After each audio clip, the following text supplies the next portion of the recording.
नमस्कार दोस्तों, जय हिंद। स्वागत है आप सभी का नेशंस फर्स्ट में। तो आज हम लोग बात करने वाले हैं एक और बहादुर योद्धा मेजर शैतान सिंह के बारे में। आखिरी सांस तक लड़ने वाले मेजर, जिनको 120 सिपाहियों ने 1300 चीनियों को किया था ढेर।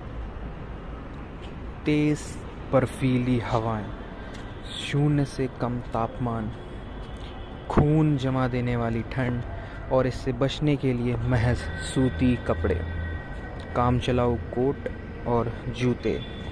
करीब 17,000 फीट की ऊंचाई का बर्फीला मैदान, जिस पर लड़ने का कोई अनुभव नहीं। सामने से सेल्फ लोडिंग राइफल्स, असला बारूद से लैस होती दुश्मन सेना की बड़ी टुकड़ी, जिसके मुकाबले के लिए थी आउटडेटेड 303 बंदूकें और थोड़ा गोला बारूद। कमांडिंग ऑफिसर ने तुरंत कोई भी सैन्य मदद दे पाने से हाथ खड़े कर दिए। ब्रिगेडियर के आदेश मिलते ही युद्ध ना करें या चाहे तो चौकी छोड़कर पीछे हट सकते हैं। मतलब हालत हर तरह से विपरीत थी। फिर भी जाबाज सिपाही अपने मेजर के नेतृत्व में दुश्मन सैनिकों से लड़े और ऐसे लड़े कि दुश्मन सेना को कहना पड़ा कि अब हमसे नहीं होता। यह कहानी रिजांगला की लड़ाई और मेजर शैतान सिंह की 1962 की कहानी है। रिजांगला के टिहु सेक्टर के कुमाऊं रेजिमेंट 13वीं बटालियन के 130 जवान तैनात थे। चार्ली कंपनी की कमान मेजर शैतान सिंह के हाथ में और सभी जवान 3 पलटन में अपनी अपनी पोजीशन पर थे। भारतीय चीन युद्ध के दौरान यह इकलौता इलाका था जो भारत के कब्जे में था।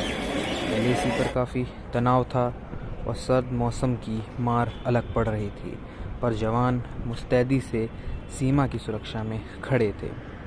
तभी 18 नवंबर की सुबह करीब 3:30 बजे भारतीय सैनिकों ने चीन की तरफ से रोशनी का कारवां आते देखा। धीरे धीरे रोशनी उनके नज़दीक आ रही थी। फायरिंग रेंज में आते ही जवानों ने गोलियां दागनी शुरू कर दी, लेकिन कुछ देर बाद दुश्मन और नज़दीक आ गया और इसकी चाल का पता चला। दरअसल चीन की टुकड़ी पहली कतार में यॉक और घोड़े थे, जिनके गले में लालटेन टंगी थी। सारी गोलियां उन्हें छलनी कर गईं, जबकि चीनी सैनिकों को एक भी बुलेट नहीं लगी। चीनियों को भारतीय जवानों के पास कम असला बारूद होने की बात पता थी, इसलिए उनकी कोशिश थी कि भारत के हथियार ख़त्म कर दिए जाएं ताकि आसानी से उन पर कब्ज़ा हो सके। लेकिन दुश्मन को भारत माँ के लिए कुर्बान होने वाले सैनिक के जोश का अंदाज़ा भी नहीं था।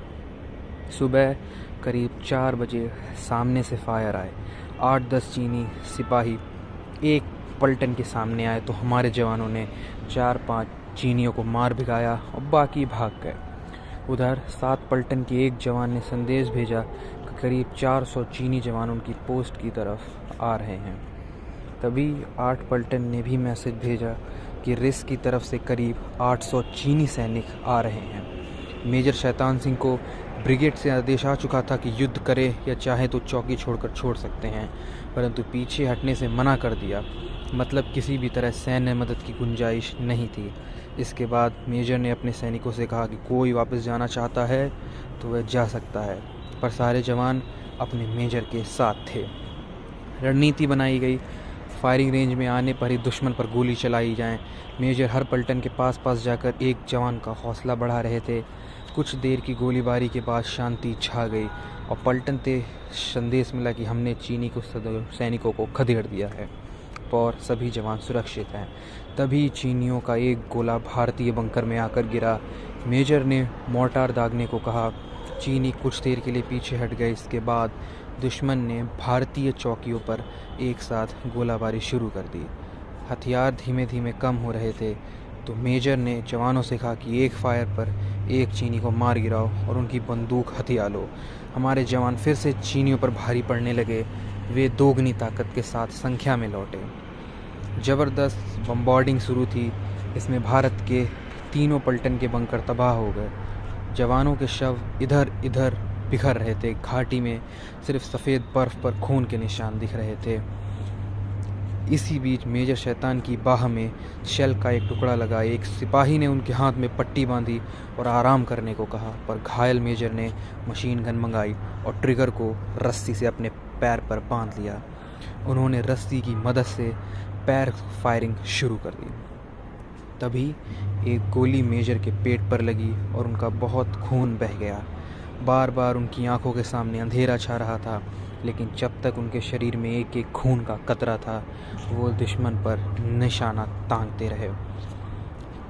वहाँ पर सूबेदार रामचंद्र यादव को नीचे बटालियन के पास जाने को कहा, ताकि वो बता सके कि हम कितनी वीरता से लड़े।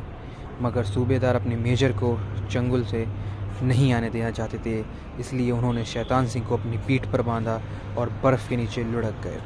कुछ नीचे आकर उन्हें एक पत्थर के सहारे लिटा दिया।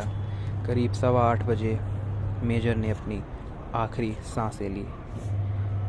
सूबेदार रामचंद्र ने हाथ से ही बर्फ़ हटाकर गड्ढा किया और मेजर की देह को वहां डालकर उसे बर्फ़ से ढक दिया।